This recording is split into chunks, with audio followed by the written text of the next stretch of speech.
My boyfriend went behind my back and asked my estranged parents for their blessing to marry me, even after I told him never to contact them because of what they did to me. The moment he knelt down, everything changed. My boyfriend's face was bright with excitement, his eyes locked on mine like he'd planned this for weeks. He held a small box in his hand, but I barely noticed it. My stomach twisted before he even spoke. He started talking about tradition, about doing things the right way. His voice was steady, proud, like he'd accomplished something big. I felt a cold wave wash over me. I didn't need to hear the rest to know what he'd done. He said he'd gone to my parents for their blessing. My parents, who I hadn't spoken to in years. The ones I told him never to contact. My chest tightened, and the room felt smaller. He kept talking, but I couldn't focus on his words. All I could think about was the boundary I'd set, the one he'd just crossed. Cutting off my parents wasn't a decision I made lightly. It took years to reach that point. They never respected my choices, always pushing their own expectations onto me. Every conversation felt like a battle to defend who I was. The final straw came during an argument 3 years ago. They said things that broke something inside me, things I couldn't unhear. I walked away that day and never looked back. It wasn't about anger, it was about survival. I spent months rebuilding myself, learning to live without their voices in my head. When I met my boyfriend, I thought he understood why I needed that distance. I told him early on, not just the facts but the weight of it all. I explained how their actions left scars I was still tending to. He listened, or so I thought. I was clear with him from the start. I didn't just say I was estranged from my parents, I told him I wanted no contact with them ever. I didn't want anyone reaching out to them for me, no matter the reason. It wasn't negotiable. He nodded, said he got it, said he respected my choice. I believed him. We built a life together over 2 years. We moved into an apartment, talked about our future, picked out furniture, planned trips. He seemed like someone I could trust with the parts of me I rarely showed anyone. I never imagined he'd go behind my back. I never thought he'd decide my boundaries didn't matter. When he told me he'd found their address and visited them, it felt like the ground dropped out from under me. The day he proposed, the shock of his words lingered like a bruise. He sat across from me at our kitchen table later, trying to explain himself. He said he'd been planning the proposal for months, wanted it to be perfect. He thought asking my parents for their blessing would add meaning, make the moment complete. He found their address online, drove 2 hours to their house, and knocked on their door.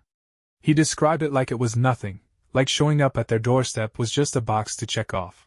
He didn't tell me until after it was done, until he was down on one knee, expecting me to be moved by his gesture.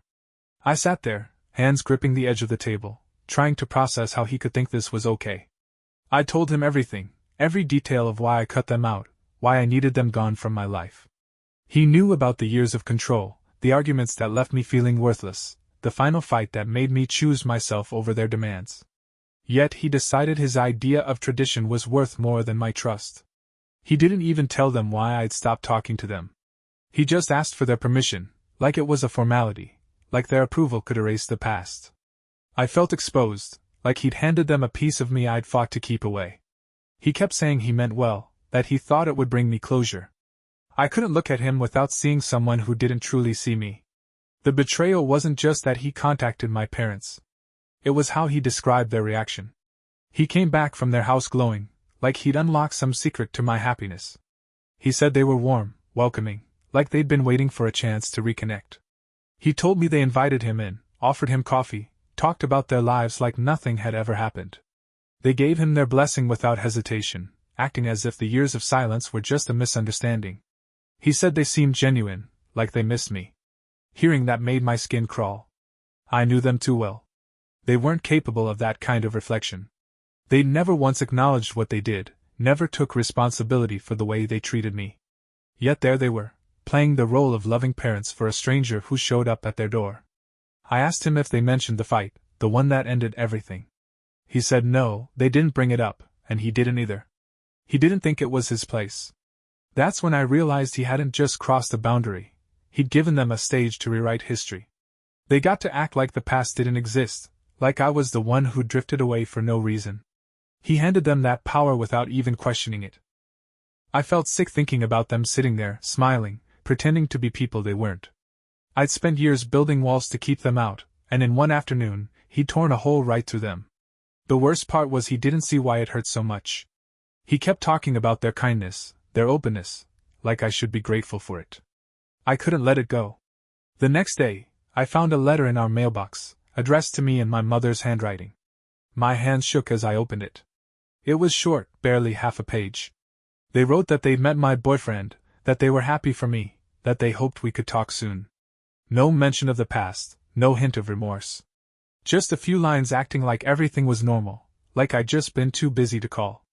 The letter ended with them saying they looked forward to seeing me again. It felt like a slap. They hadn't changed. They were still the same people who refused to listen, who thought they could control the narrative of my life. I sat on the couch, staring at the paper, feeling the weight of every choice I'd made to protect myself. I told my boyfriend how hard it was to walk away, how much it took to rebuild without them. He knew I didn't want them knowing anything about me, not where I lived, not what I was doing. Yet he gave them that access. He told me he hadn't shared much, just that we were serious, that he wanted to marry me. But that was enough. They knew I was still out there, still reachable. I thought about how he'd sat with them, how he'd listened to their version of things without challenging it. I asked him why he didn't tell me before he went. He said he wanted it to be a surprise, that he thought I'd come around once I saw how well it went. He didn't get it. He didn't understand that their approval meant nothing to me, it only reminded me of everything I'd fought to escape. The days after the letter were a blur of anger and disbelief. I couldn't stop thinking about how my boyfriend had sat in their house, drinking their coffee, nodding along while they painted themselves as victims. I pictured them telling him I was stubborn, that I'd always been dramatic, that they didn't know why I'd pulled away. I knew they hadn't told him the truth, about the years of criticism, the demands I could never meet, the night they screamed at me until I felt like nothing. He hadn't asked them about it either. He took their smiles at face value, believing their act because it fit the story he wanted to tell himself. I tried talking to him again, hoping he'd see the damage he'd caused. I explained how their letter made me feel, how it reopened wounds I'd worked so hard to close.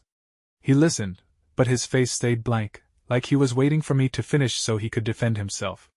He said he hadn't meant to hurt me, that he thought he was doing something good. He kept coming back to his intentions, as if they erased the outcome. I asked him why he thought he knew better than I did about my own life. He didn't have an answer, just a shrug and a mumbled apology. It wasn't enough.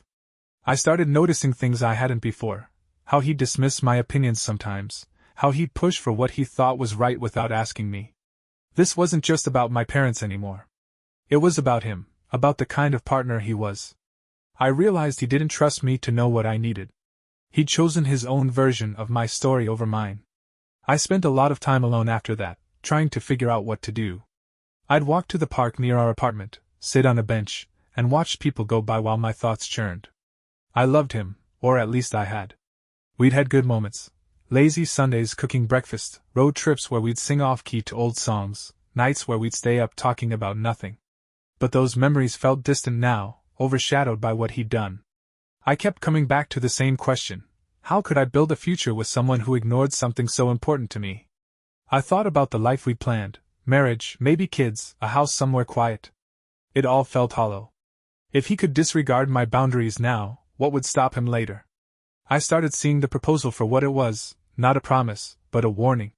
He made a choice that affected my life without including me in it. I wondered what else he'd decide for me down the line.